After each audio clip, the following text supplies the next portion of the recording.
Your parents were like, keep eating that TV dinner and just shut up. You'll reproduce that TV dinner here in a few minutes. Yeah.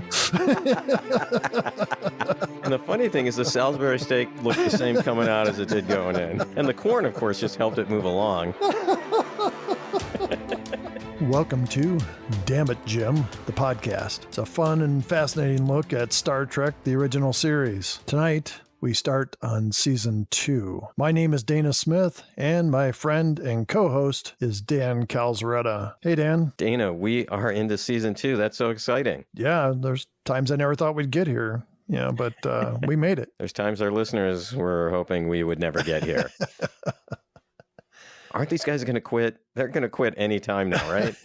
But they keep coming back for more. You know, it's just listeners keep coming back for more, Dan. And they're bringing their friends with them, too. So we're very fortunate. And it's an international crowd. People can accidentally tune in anywhere. Yeah, we've gotten emails from Austria and Australia. Both. Yeah, I no longer confuse the two. New Zealand, I think we got something from. Yeah. We're worldwide. That's true. It is called the World Wide Web. Yeah, you keep reminding me of that, but it just sounds so good to say that. I was going to say something. Yeah, both of us. See, both of us. We were going to say things and we can't remember what we were going to say.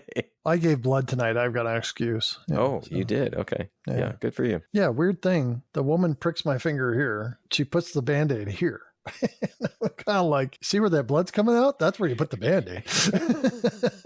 Why do they do the middle finger? She asked which middle finger I wanted. Mm-hmm. So it could have been the ring finger. But that's not a middle finger. What? Well, you got two. Those are the two in the middle. No, it doesn't work that way. Because then you could say that you've got three in the middle. I mean, I know the thumb's technically not a finger. You got your left middle finger and your right middle finger, unless you're missing one of those fingers and or hands or arms. I was just saying the way it looks.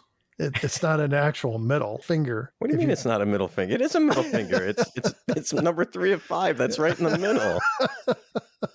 Am I missing something here, Dana? Yeah, you're missing that we're 30 seconds into the show and we're already rambling about something that's got nothing to do with the show. Welcome to Season 2. Yeah. Well, when I give blood, they ask me what finger. I always say the middle finger. And then I can say, this way I can give you the finger. They never think it's funny, Dana. Never. Go figure. Yeah. They probably hear that a million times.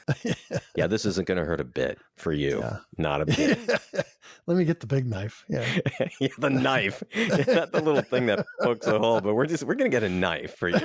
Yeah. It's a rusty, dirty thing. It's been in the bottom of the case for who knows how long. Yeah. Yeah, it actually is a knife from a crime scene that, they just don't need anymore. They drop those off at the blood clinic. See, you can scrape some of this blood off and use it for your donations. Okay, so not only have we rambled for like 5 minutes, but the Red Cross is going to hate us. We both give blood on the regular, right? As soon as we give blood, we give blood. Both of us do. Next time we go in, some flashing screen, it's going to be like a red alert thing. Are you the guy who does the podcast? Yeah. Do you listen? No. But you're not welcome. Here, we're going to have Blind Betty do your blood draw. Okay, so now we got the Red Cross hates us, the vision impaired. Oh, man. So getting back to the show, why we're here. Well, we do need, that brings up a good point, though, Dana.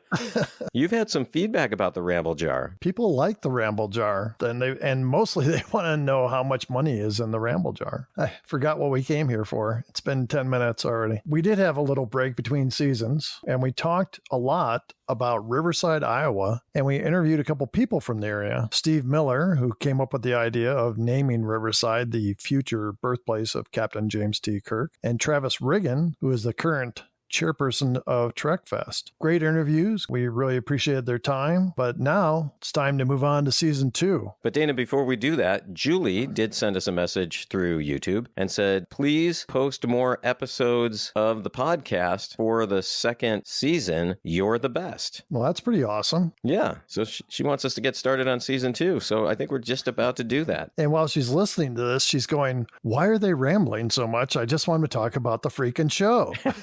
It's a balancing act. I know.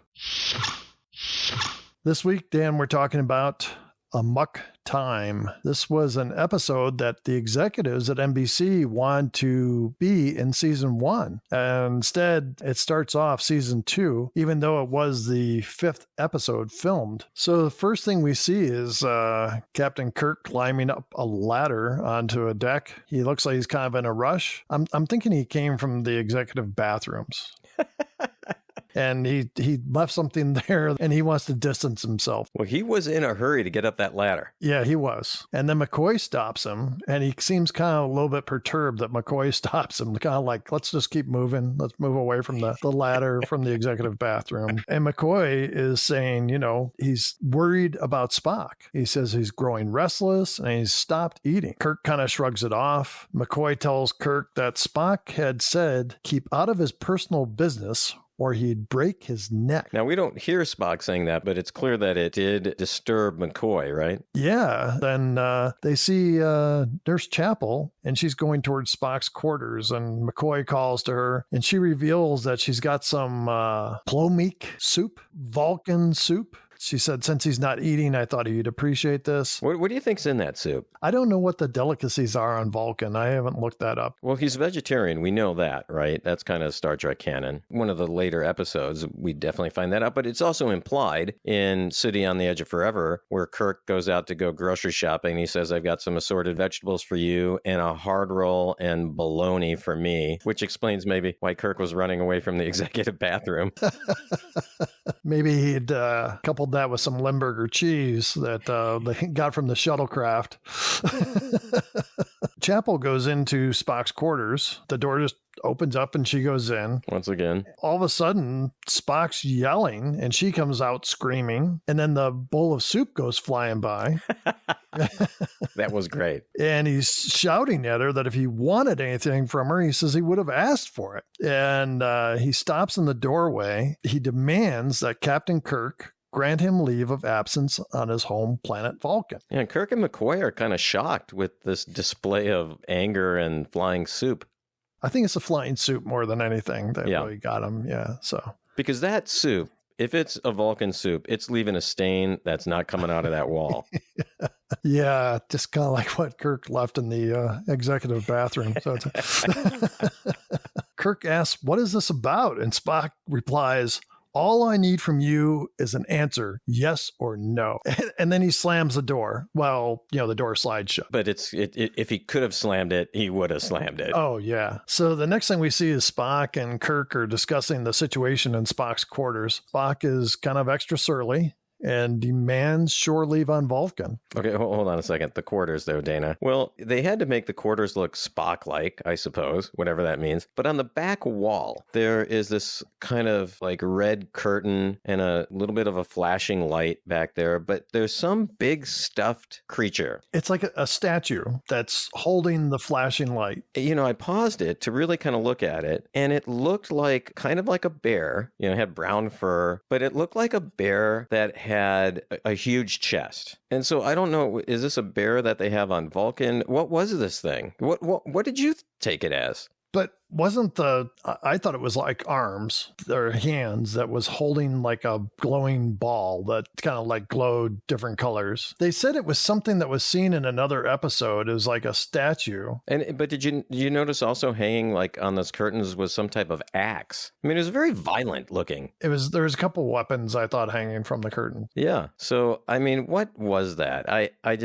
have no clue really what that thing was. Again, I think our listeners can help us out with this. Yeah. It looked like it probably belonged on a pleasure planet, actually. Some kind of room that you'd, kind of take some respite from the troubles and tribulations of the outside world with a companion that looks like a bear.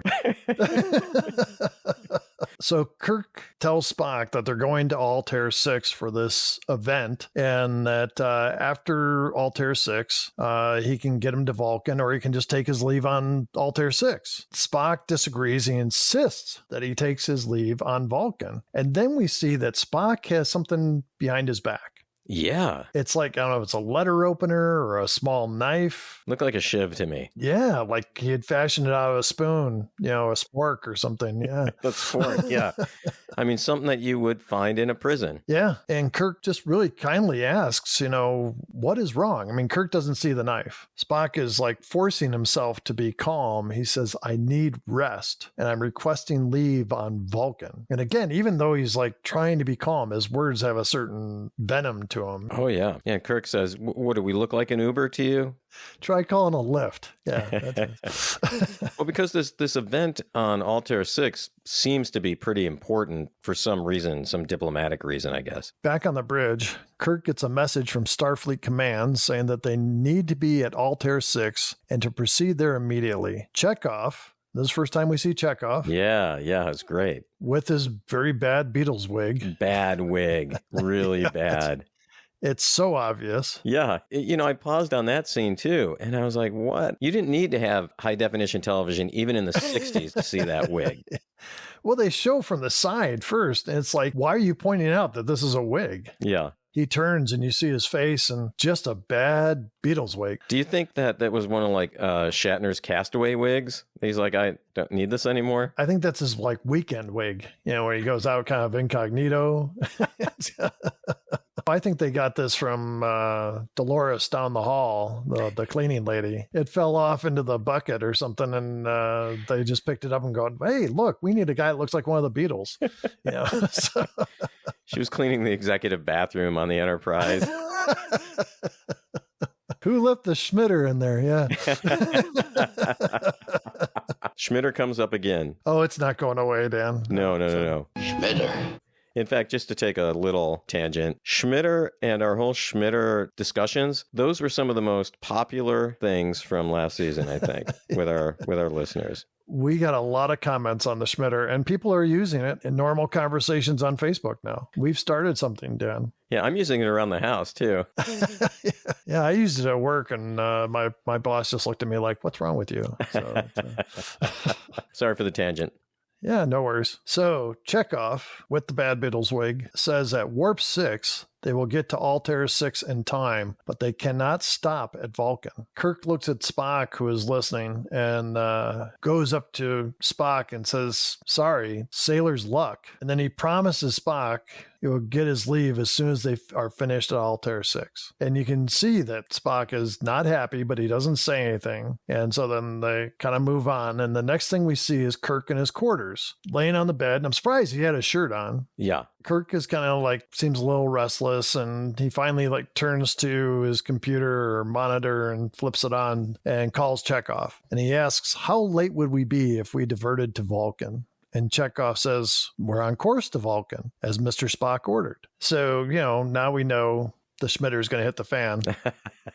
There it is again. So the next thing we see is Kirk on the bridge, and he asks to speak to Spock. He's standing by the turbo lift, and he's got his hands on his hips, and he's like, Mr. Spock, a second, please. Spock comes over to him, and he asks why he changed course to Vulcan. And Spock says he doesn't remember doing it. And then he asks to be locked in his quarters, as he does not want to be seen like this. Kirk orders him to sickbay. And so they stop the turbo lift, and Spock gets off, and he looks kind of like he's drunk or dazed. And then he reports to sickbay. He tells McCoy, I've done what I was ordered to do, and now I'll be in my quarters. Yeah, that was good. McCoy talks to him and finally convinces him to submit to a medical exam. And Spock replies, go ahead. For all the good it will do either of us. The mystery that's developed here is deepening, and they do a good job, I think, with creating mysteries on this show. Yeah. So then we see Kirk in his quarters again. He's sitting at his desk working. So McCoy comes in and says, you've got to get Spock to Vulcan. And Kirk says, I will. And McCoy cuts him off and says, if you don't get Spock to Vulcan in a week, 8 days at the most, he'll die. Go to commercial. So they left everybody hanging there. And I'm sure, back in the 60s, you didn't have the ability to fast forward or anything. So you're just hanging on, waiting for dear life to find out what the hell is going to happen to Spock. People have taken a Schmidt. They've maybe gotten a beer or maybe a TV dinner. Man. Were TV dinners big in 67? Oh, we used to eat them. You think right in that time, whereas when TV dinners became pretty big? I think TV dinners have been around since the 50s. Okay. So I'm just wondering when they became like really big. I just remember those Swanson Salisbury steak. Oh God, TV I love dinners. the Salisbury steak one. Yeah, that was a good one. That was. Yeah, that's what we always asked for. God, there was just nothing but salt and maybe what was left on the killing floor at the meat packing plant. A lot of fat. Yeah, a lot of fat. Yeah. So. Fat and salt. And I remember the like the gravy, and if it cooled off at all, it got to be this like gelatinous mess. And then you always had the one section that had like the vegetables in it that you left the foil on. Yeah. Or took it off. I can't remember. You had to cut off a section for the dessert. You always had the dessert too. Yeah. I forgot about that. Yeah, they'd be like a cobbler, like a raspberry cobbler or something, or cobbler my ass. That's it. Well, I mean, I'm using what the terms they would have used, you know. Yeah, it was like apple pie, you know. Yeah, it all tasted the same. Yeah, it tasted like the Salisbury steak, but there was with like fruit on it. Yeah. Yeah, because there'd be leakage, right? I mean, the gravy. I'm using that term loosely, would get into everything else in the tray. Yeah. I remember my parents going out and we'd watch Star Trek or whatever was on, and my brothers and I'd be like, oh, Salisbury steak. Yeah. You know, and sometimes it was turkey. The turkey cut with mashed potatoes. Uh-huh. And usually some dressing with the turkey. Yeah. Yeah.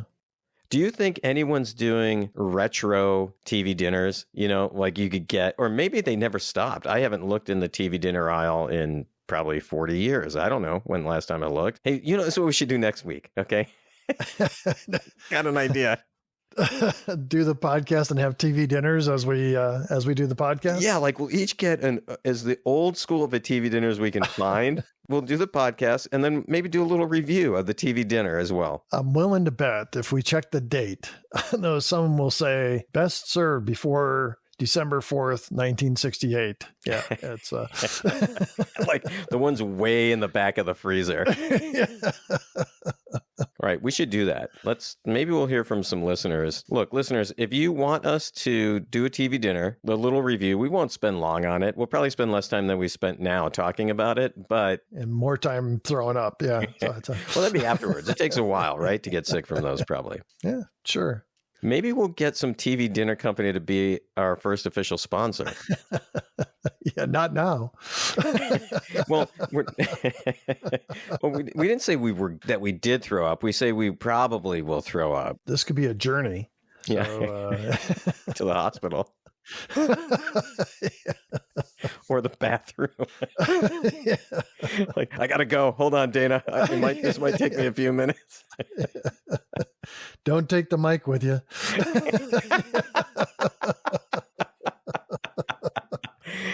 Oh my God. All right. How did we get started on this one? Oh my God. This one, definitely the ramble jar is coming out. It has to. Yeah. All right, hold on. I'm putting money in. All right. We were talking about what? That Spock's going to die if he doesn't get to Vulcan in 8 days or less. Okay. How that devolved into TV dinners, I don't even remember now. But okay, so we come back from commercial and the TV dinners. Oh, that's what it was. We were talking about a commercial, and they were probably eating TV dinners during the commercial. And Kirk asks, why? And McCoy says, I don't know. And Kirk says, are you a doctor or aren't you? And I just love that. He's always like going after McCoy when he says something that doesn't make sense. Yeah. And McCoy explains that there's a growing imbalance of body functions. He says, if it doesn't stop, the physical and emotional pressures will kill him. Because he ate a TV dinner. So Kirk goes to Spock in his quarters, and Spock is obviously struggling. Kirk convinces him to speak about it, and Spock says it's a deeply personal thing. Kirk says that he will keep anything Spock says confidential, and Spock says it has to do with biology, Vulcan biology. Kirk says, biology? Like reproduction? And Spock says, yes. And Kirk says, well, there's no need to be embarrassed about it, Mr. Spock.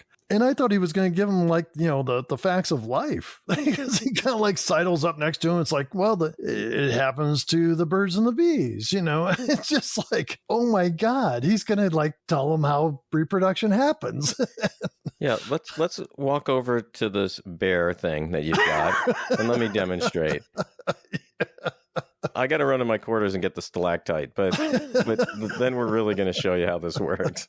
Spock says the birds and the bees are not Vulcans, Captain. And then he explains that this time that he's going through, Vulcans have their logic ripped from them. And then he explains how Vulcans choose their mates. And he says it's not logical. It's a custom that brings a madness, rips away the very veneer of civilization, the Ponfar, the time of mating. The Vulcans are driven by forces they cannot control. They return home to take a wife or die, or take a wife and wish you'd died.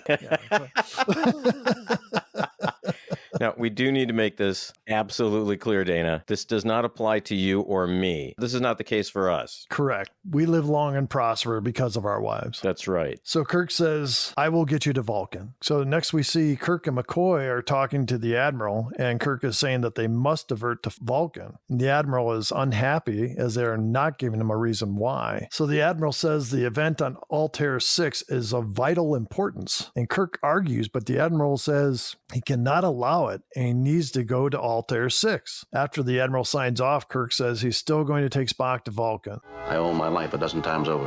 Isn't that worth a career? He's my friend. So he calls Chekhov and asks him to lay in course for Vulcan. And Chekhov says that's already plotted. And at one point, Chekhov and Sulu are talking. How do you figure it, Chekhov? First we're going to Vulcan. Then we're going to Altair.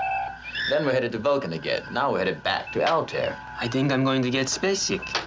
It's a good line by Chekhov. I mean, for the first episode that he's in, I thought he had a couple of good lines in this episode. Yeah, definitely. And they develop a rapport between him and Sulu right away. Yeah. Nurse Chapel was in the room with Kirk and McCoy when they call Chekhov and say that, we're going to Vulcan. So Chapel runs off. She's excited about this news and wants to see Spock. She goes in his room and he's laying down.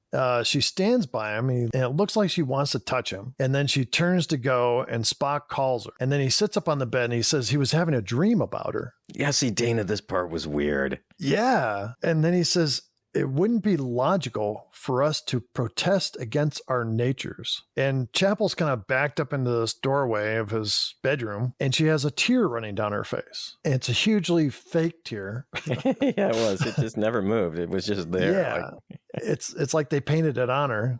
Yeah. Spock reaches out and brushes the tear. She says, I came to tell you we're going to Vulcan. She turns to leave and he says, Nurse Chapel. And she keeps her back to him and says, my name is Christine. And Spock calls her Christine and very kindly asks that she make the Vulcan soup again. And then she gets this big smile on her face and she says, I'd be most happy to. And she runs out of the room. Yeah, this whole scene, Dana, they could have done without it, I think, really. Because it starts to take us in a different direction almost, doesn't it? Yeah, it's a bit confusing. Mm-hmm. The one thing I like during this is, then I think this is the first time they did this in the series, is they used this bass guitar that's almost like a James Bond type thing to build tension, and it's almost becomes like Spock's theme. Yeah. Yeah. And they used it a lot in this scene. So Spock requests that Kirk and McCoy beam down to the planet with him, as it is his right to have a friend with him. Kirk and McCoy are obviously honored that Spock is inviting them along. Yeah, I did love this scene, Dana. I mean, we knew that he would invite Kirk, right? Yeah. But that he brought McCoy with him. Of course, it's going to play into the plot in a little bit, but it's also kind of cool that he considers McCoy a friend of his as well. Yeah, definitely. On the bridge, there's a message from Vulcan coming in, and this pretty woman appears on the screen. And then Uhura asks, she's beautiful. Who is she? And Spock says, my wife. And everyone just looks shocked. Shocked. Yeah, totally shocked. Yeah. Including Nurse Chapel. So they beam down to the planet. Kirk and McCoy say that the air is thinner than the Earth and very hot. And McCoy says, now I know what it means when they say hot as Vulcan. Spock explains that he was betrothed to Pring at age 7, that they were locked together spiritually until this time of Kunal Kalafi. Kunal Kalafi. Look, we have a hard time with the names. We're not getting this one. You know, I was saying it earlier to myself, and I thought I had it right. It ain't happening. So they got married at 7. So in Alabama, that's like middle aged. Yeah, but I mean, by the time you're 8, you already got grandkids, don't you? Goodbye, Alabama. So the mistress of the ceremony comes as T'Pau. This is the first time we ever meet any other Vulcans. That's true. Yeah, that's absolutely true. So we learn that women's names start with like a T apostrophe. Men's names often start with an S. Kirk recognizes T'Pau as the only person ever to turn down a seat on the Federation Council, one of the most famous and respected Vulcans alive. Kirk says, I had no idea his family was this important. So Spock introduces Kirk and McCoy as his friends to T'Pau. So it looks like the marriage ceremony is going to go on. There's all these guys going around shaking these big tambourine things, and Spock keeps going over and hitting this gong. And then things change. T'Pau announces that the wedding's going to begin, and Spock goes to bang the gong. T'Pring stops Spock from banging the gong. When you say banging the gong, you mean just literally there's a gong there that he's banging with like a hammer. Yes. I want our listeners to be clear that in this case, there are no euphemisms. For once, yeah. For once. Yeah, and I thought it was kind of cool because the gong things were rectangular shaped, almost, you know, there's a specific word for like rhomboid shaped. Wow, Dana, rhomboid, that was good. And I'm done. That's the rest of everything I'm going to say next is just single syllables. So that's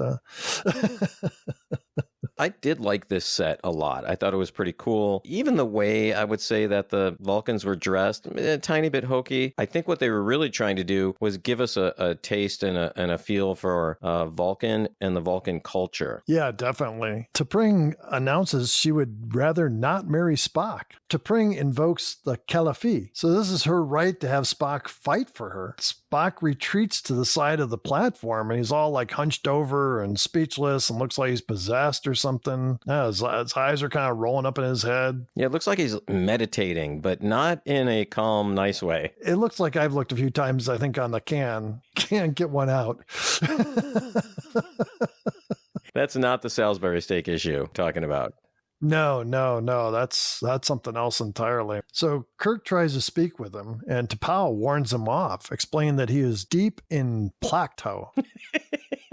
I'm glad that you've got to say these, Dana, because I got no clue.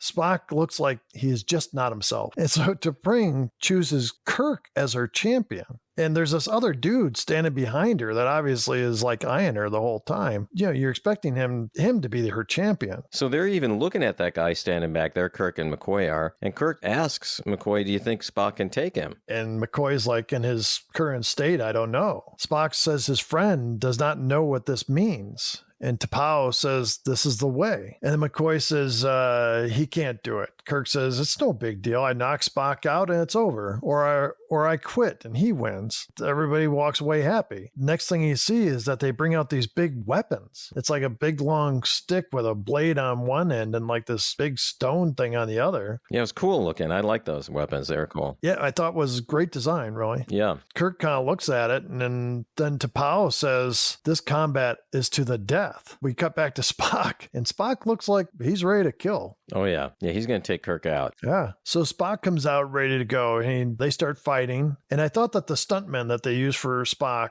was better than season 1. Yeah, not as much of a flat Frankenstein-looking head and glossy hair. Yeah. And the guy that was Kirk, if you closed your eyes, he kind of looked like Kirk. Yeah, exactly. But right away, Kirk gets his shirt cut. Yeah, that was a good scene. I love that. Yeah, it happens pretty quickly.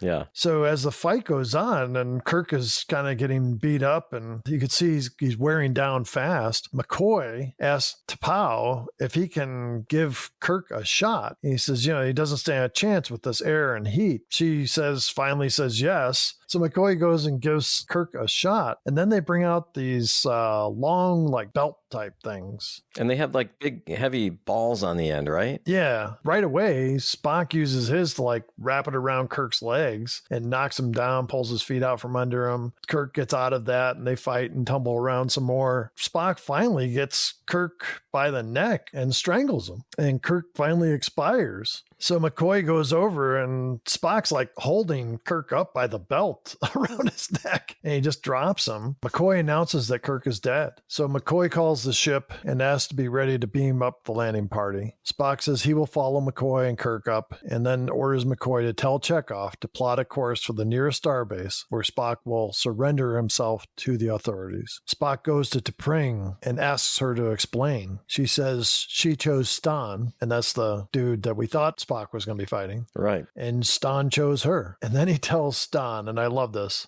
After a time, you may find that having is not so pleasing a thing after all as wanting.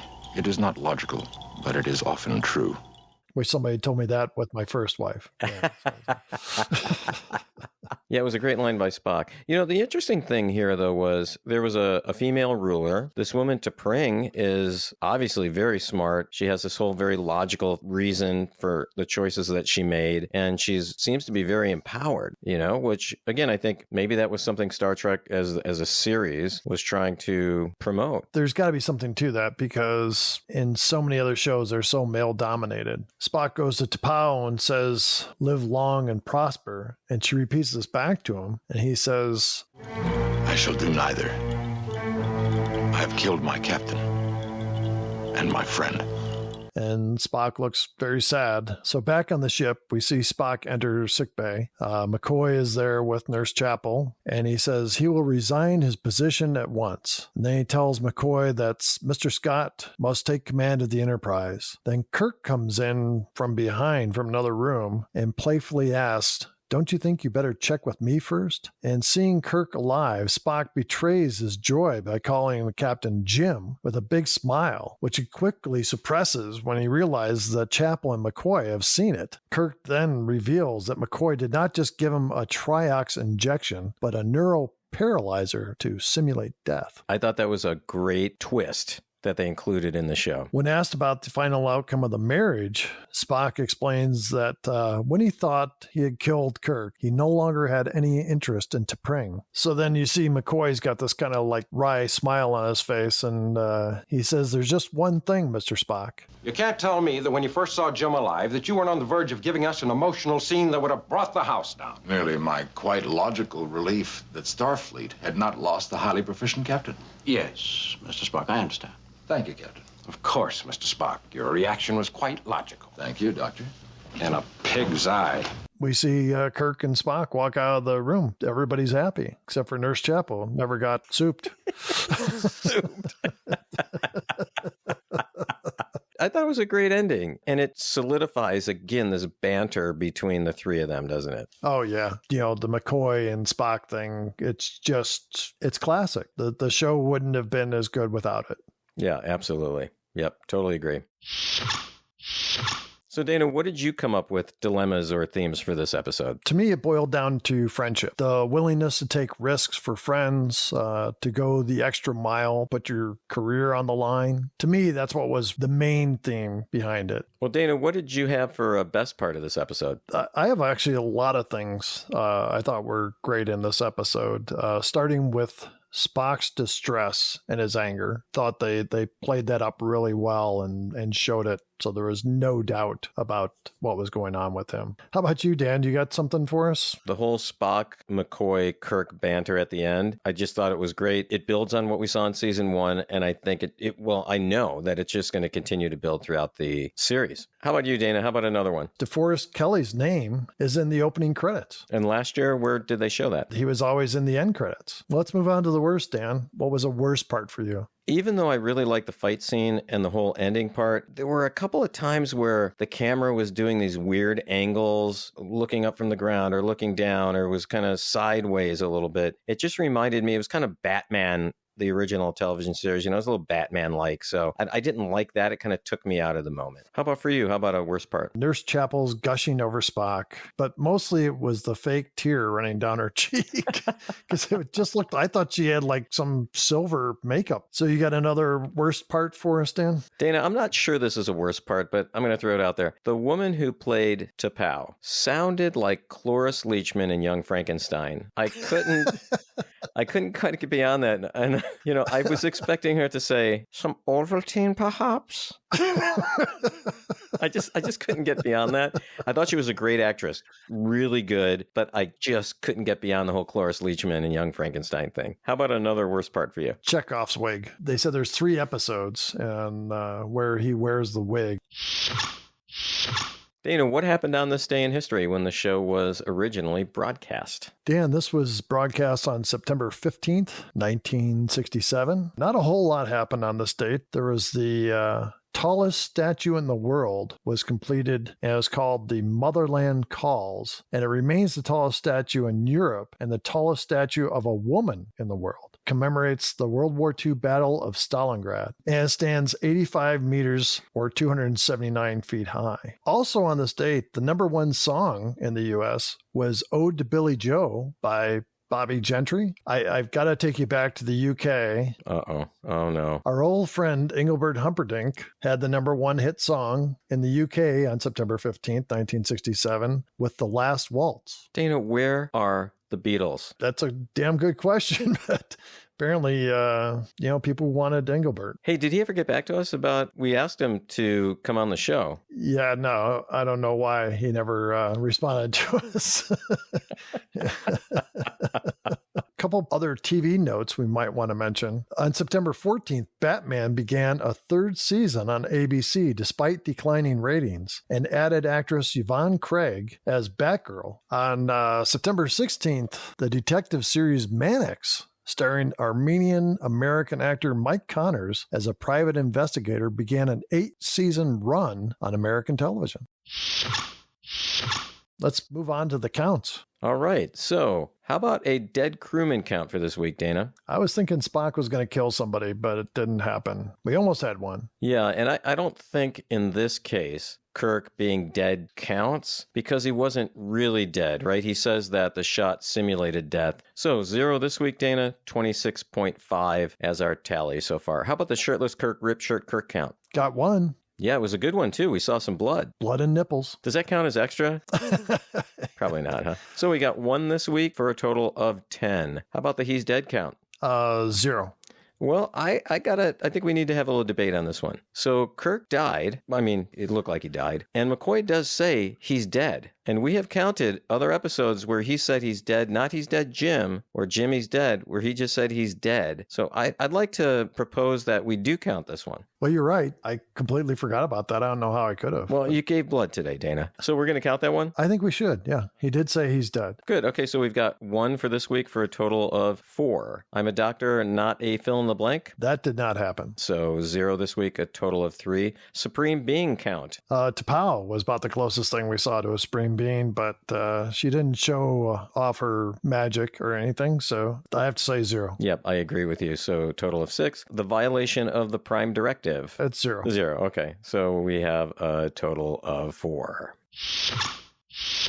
Dana, what do we have for next week? Next week, Dan, it's Who Mourns for Adonis? Plus, we'll name the winner of our first ever Damn It Jim survey. And Dan, do you want to tell all of our listeners what they'll win? Well, not everyone's going to win it, Dana. We can only choose one. That winner will get an official Collector's Series Star Trek Pez dispenser set, unopened. Wow. So make sure you get your survey in by noon Pacific time on Tuesday, the 14th. To be eligible for the grand prize. Yeah, so we'll put the link again in the show description and on Facebook so you can easily find it to fill out that survey. So Dan, before we go, something to think about. I was reading again that Star Trek IV, anticipated film with Chris Pine and the crew from the Kelvin timeline. I've been having a lot of trouble getting the next film off the ground. And we've heard about Quentin Tarantino directing and writing the story, and there's just been problems with the script and directors